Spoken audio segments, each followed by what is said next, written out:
Hello guys, this is Vostok Vlad. Today I want to talk to you about the stupid competition known as the Eurovision Song Contest in Europe. Why is it stupid? Well, it used to be normal in the 70s, in the 80s, in the 90s, in the early 2000s. But then suddenly it changed once the propaganda has entered in it and penetrated it. Once the propaganda made its way inside of it.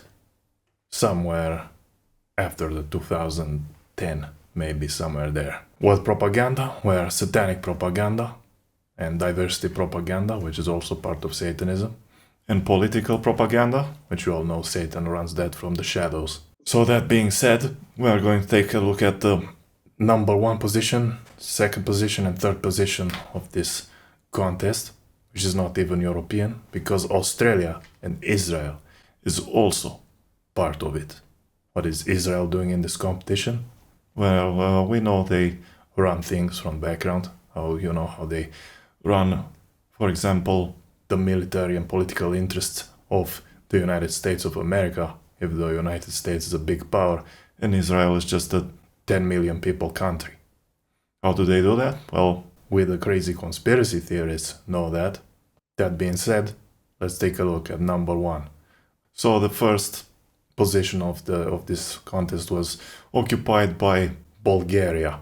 That's right, this time we go to the Balkans for the winners. Bulgaria and Romania, neighboring countries from Eastern Europe, are on the first and third place. And why are they in this position despite rarely seeing these positions? Is because they have a heavy amount of propaganda in their songs. Number one has a lot of demonic possession, for example, and number three has even more demonic possession, but we're going to talk about that soon. If we look at number one, take a look at the video yourself if you want to waste your time. We have the main singer is basically Satan, even though it's not dressed like Satan or anything like that. Satan works through very deceiving alleys. So it's not, for example, we had Serbia, a track that is full on dark, heavy, brutal metal. But in that song, I didn't see any Satanism. I only saw a little bit of dark theater. Dark theater is okay as long as the message is not blatantly satanic. First place really creeped me out.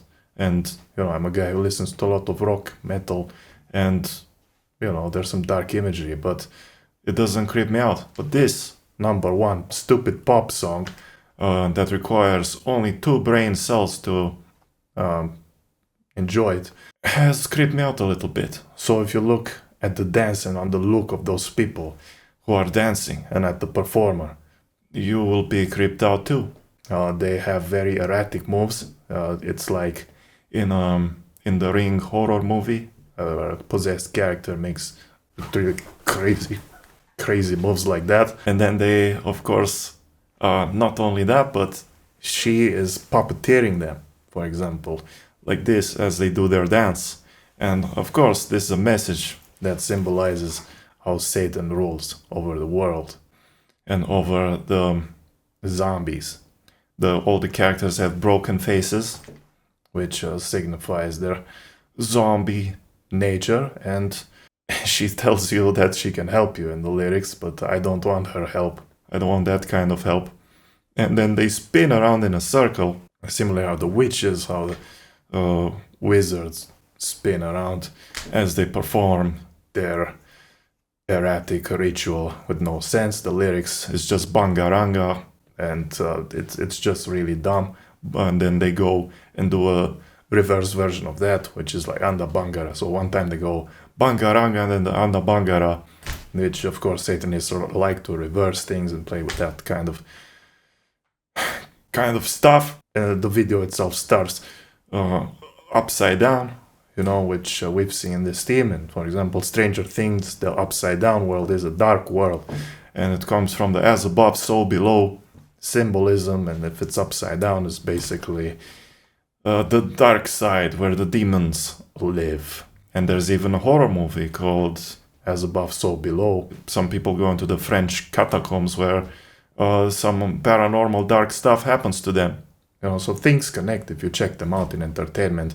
The people who rule this world tell us through entertainment how they are ruling us in front of our faces. So that's it about the first track. Low brain cells, not so much. The song is not impressive in any way. So, for example, the Australian song is impressive in the way that the vocalist actually sings with power and precision.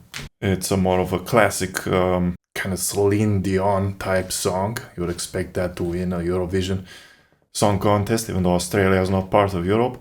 But no, the first place is Bangaranga, a stupid song with the people who dance like they're possessed. The second place is, of course, the Jews, because they have to be there every year in the top positions of the Eurovision Song Contest.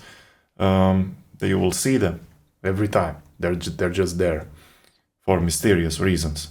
And the people boo them, but then they take the booing off during the live broadcast, and you can see the booing on separate videos on X, for example. You'll see the booing there because people have had enough of the crazy Israel politics and military conquests.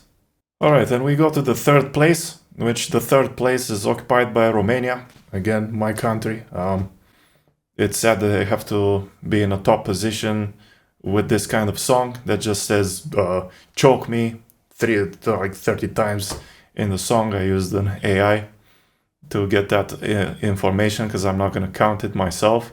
And BDSM is again this kind of sexual, submissive and domination characters, but she is not asking to be choked by a man, which that would be wrong too. The BDSM is a satanic perversion.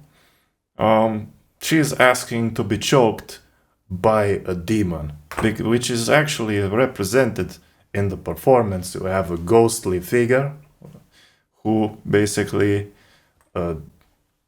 wants to have her under control, and she is asking for the control from the demon and has to be choked over and over and over again.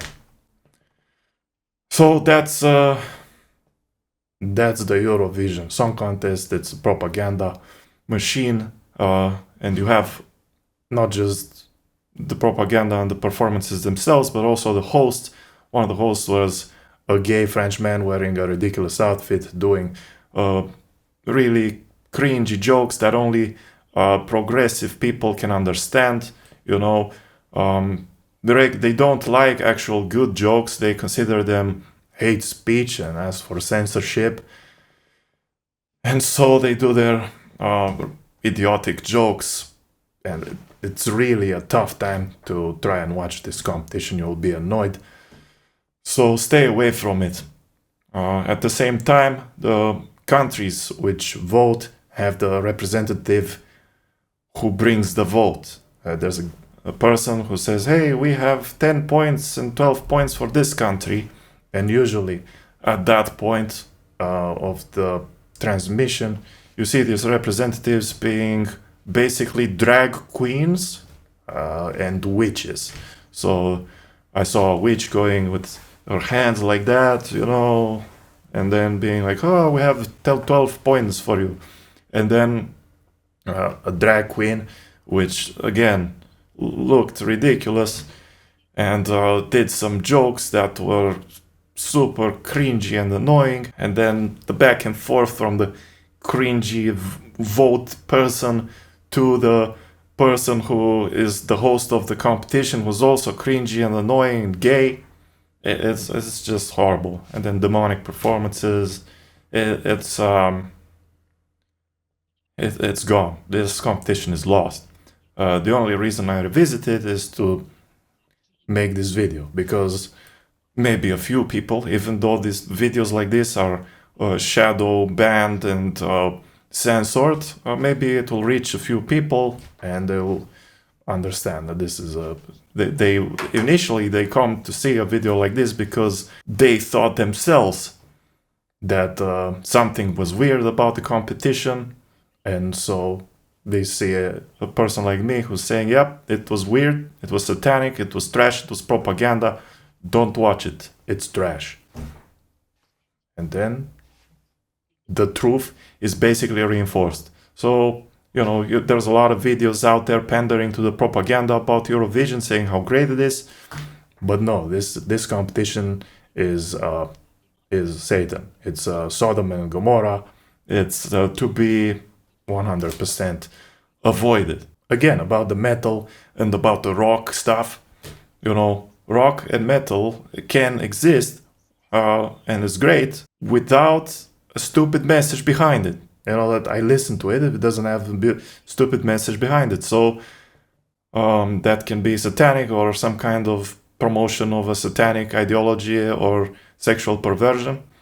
No, I won't. I will not listen to that. But there are good bands out there. For example, Fit for a King is a great hardcore metal band, but the lyrics are about it struggles with life, with emotions, and finding back the path to God. So that's something I like. And when it comes to stuff like Eurovision, no, I don't want it to have any kind of propaganda or ideology or religion promotion or anything like that. It's just supposed to be entertainment for the whole family. And when you're trying to watch this with, let's say you have a family, you have a kid, with the grandmothers over there, and suddenly there's a woman screaming on the screen that she wants to be choked by a demon. That's it's not something family friendly at all, despite advertising itself as a competition that's about uniting people and about positivity and all that. No, it's a deception. It's a deception. It attracts you to watch with your entire family so that you can get brainwashed by it. And so let us unbrainwash ourselves, stay away from that trash, try to find entertainment that is actually just entertainment and not propaganda. And that's my final message. Thank you very much for watching my video, and God bless you. And this has been Vostok Vlad, signing out. Peace.